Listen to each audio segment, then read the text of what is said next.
Nah, assalamualaikum warahmatullahi wabarakatuh. Selamat pagi, selamat beraktivitas, dan selamat menjalankan ibadah puasa Ramadan. Dan buat teman-teman, selamat datang kembali di channel Dubi Property. Hari ini saya beraktivitas di perumahan Satrio Graha Mojopahit. Dan ini adalah penyelesaian rumah yang sempat mangkrak selama 6 bulan. Setelah dikerjakan, ditata ulang, hasilnya sudah lumayan bagus dan sesuai standar serta layak dihuni dan layak untuk dijual kembali. Oke teman-teman, ini bagian depan sudah dipasang pasangan bata untuk area taman. Lalu di bawahnya itu sapi tank ya teman-teman. Ini ada apa? Udara sapi tanknya. Lalu teras ini juga sudah selesai dipasang, ini pasangan bata seperti ini teman-teman, dan pintu serta jendela. Oke, kita cek ke dalam. Waduh, dikunci. Kita masuknya lewat sini, ada orang. Nah, oke teman-teman, dari dalam tampaknya seperti ini, masih gelap karena tanpa pencahayaan. Ini biar gambarnya jelas. Untuk pintu depan kita menggunakan kayu jati, dan untuk kusennya ini kayu gembili ya, kayu gembili yang untuk jendela. Ini teman-teman, hanya 80 juta budgetnya bisa bangun rumah seperti ini, sudah seluas 40 meter persegi. Ini nanti area ruang tamu, dan bawahnya ini patlah yang kemarin saya sempat share. Patlah itu fungsinya ini untuk alas dasar sebelum dikeramik. Jadi nanti ini tinggal keramik aja. Setelah keramik selesai baru tahap pengecatan. Ini untuk dapur. Nah, dapurnya kita cek dulu ya kebocorannya. Ini untuk ruang cuci jemur.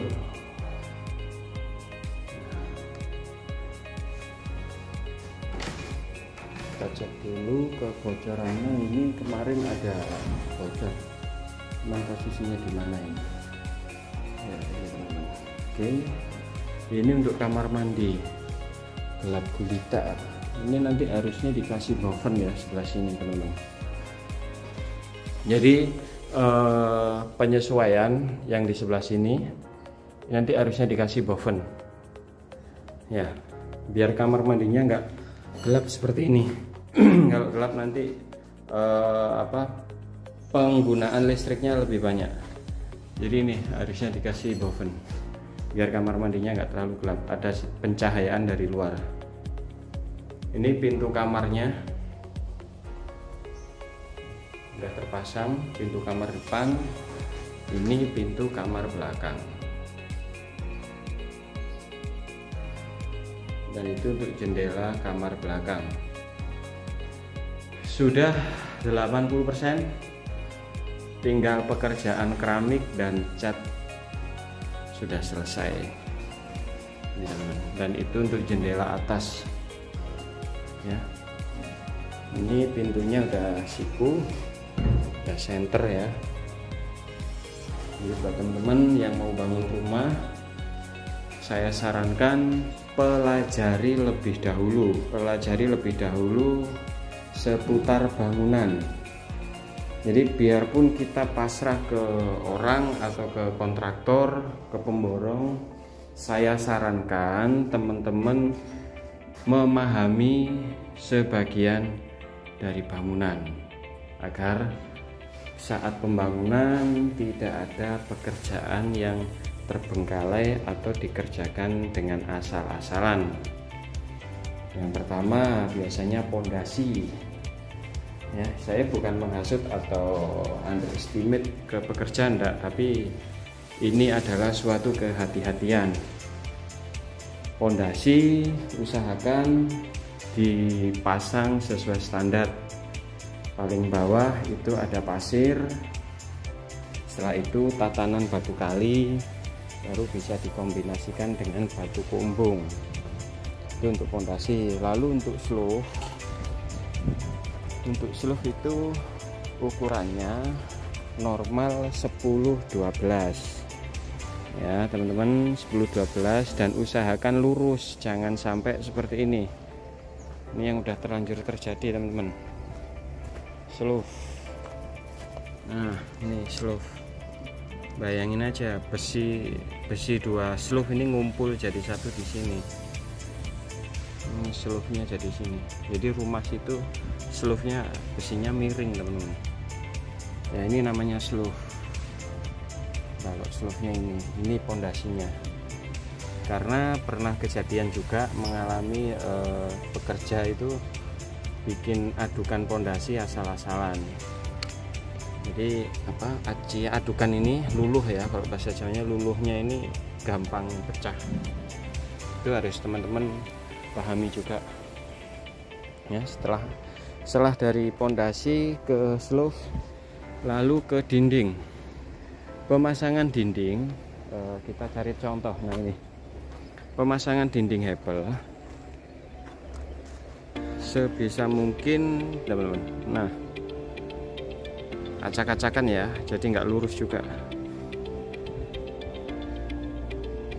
Ini harus dipantau, harus diawasi benar nih. Nah, itu loh ya, nggak asal jadi.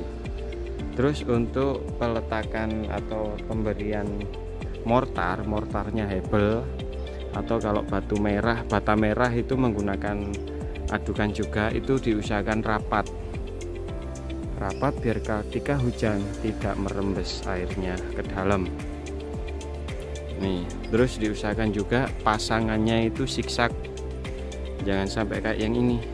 Yang mana ini?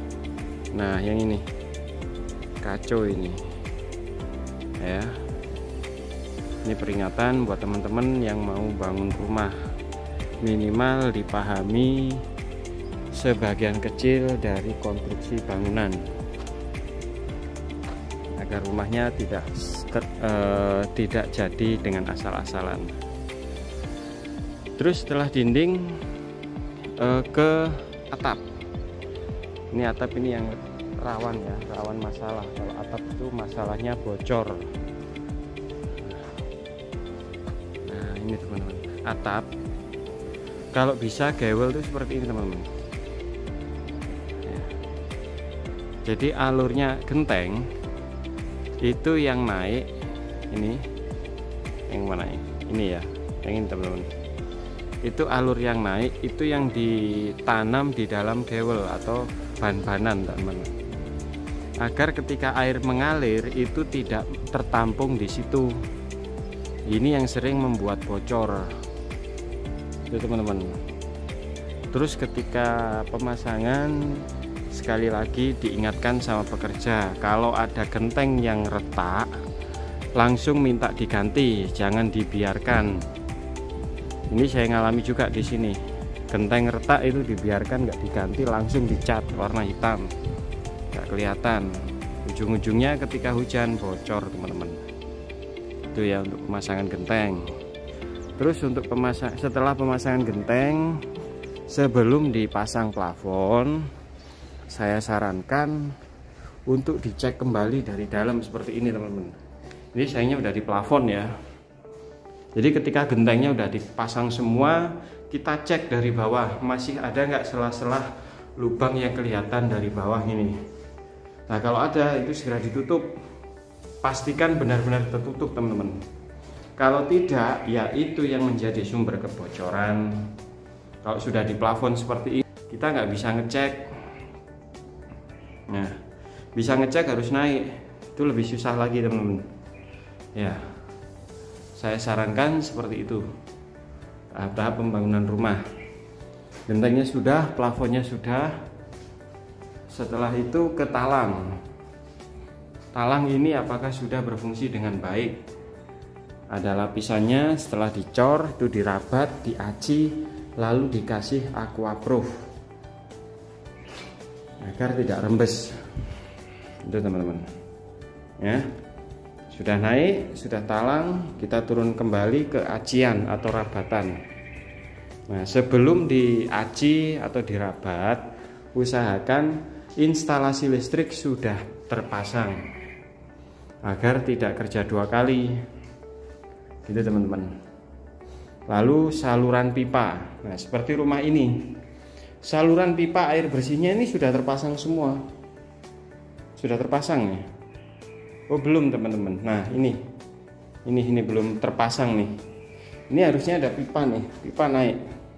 Oke lah, kalau ini masih aman. Ini pipanya untuk air dapur, pipa keran air dapur. Namun untuk instalasinya ini belum dipasang juga. Ini sudah terlanjur dirabat. Harusnya di sini ada pipa air bersih. Nah, itu sumur bor. Harusnya ada instalasi air bersih pipanya. Ini juga belum dipasang kamar mandi. Ini ya buat teman-teman. Jadi kalau yang belakang oke, yang itu oke, yang sini oke sedikit. Masalahnya yang depan. Nah, masalahnya yang depan ini harusnya ada pipa kran ini. Ini belum dipasang. Ya teman-teman, selalu awasi pekerja. Dari sini saya share segala aktivitas di bangunan, tidak untuk publish hal-hal yang negatif atau positif, enggak. Tapi inilah faktanya yang ada di bangunan, gitu teman-teman ya. Inilah fakta pekerjaan di bangunan. Namanya orang juga ada teledornya. Terus mungkin gini, Mas kok bisa sih, apa nggak diawasi? Itu pekerjaannya, bukan nggak diawasi teman-teman. Dari awal sudah di briefing, sudah dikasih gambar kerja, sudah dikasih ini. Tapi karena itu tadi pengawasnya tidak teliti, akhirnya jadinya seperti ini. Ini kembali lagi ke saya lagi ya, yang harus kerja dua kali ya. Harusnya cukup pengawas lapangannya ini yang sudah menginstruksikan pekerjaannya seperti apa. Ini nggak ada nih saluran air bersih. Jadi di perumahan ini dua kali teman-teman, dua kali pekerjaan saluran air bersih tidak dipasang. Akhirnya seperti itu tuh. Sebentar ya. Akhirnya seperti ini teman-teman. Kita nggak bisa ke sana ya. Nah ini ada tambalan ya.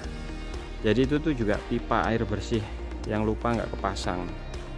Bayangin coba teman-teman, yang udah sering bangun ya masih kecolongan, apalagi yang baru bangun tidur. Oke teman-teman, itu ya. Jadi step by stepnya untuk pembangunan rumah, biar teman-teman nggak sampai kecolongan oleh pekerjaan. Apalagi mohon maaf, apalagi pekerja harian. Itu nggak semua, tapi ada beberapa pakai pekerja harian itu tadi pekerjaannya lebih lama. Itu teman-teman, bukannya saya judgement atau gimana, enggak, tapi ya itulah, nanti bisa teman-teman ini kan sendiri bener apa enggak gitu. Terus yang bagus pakai pekerja gimana? Pakai pekerja yang komitmen, biarpun harian tapi komitmen, biarpun borongan tapi nggak asal jadi. Repot juga kan, borongan atau harian, mana yang tepat? Yang penting komitmen teman-teman. Kalau saya itu yang penting komitmen, dan yang penting amanah dan mengerti situasinya. Ini ya, semoga bermanfaat buat teman-teman yang ingin membangun rumah atau sedang mencari perumahan. Jika ada saran dan kritik, silakan ditaruh di kolom komentar. Kita bisa bahas secara bersama-sama. Mohon maaf jika ada salah kata. Terima kasih. Wassalamualaikum warahmatullahi wabarakatuh.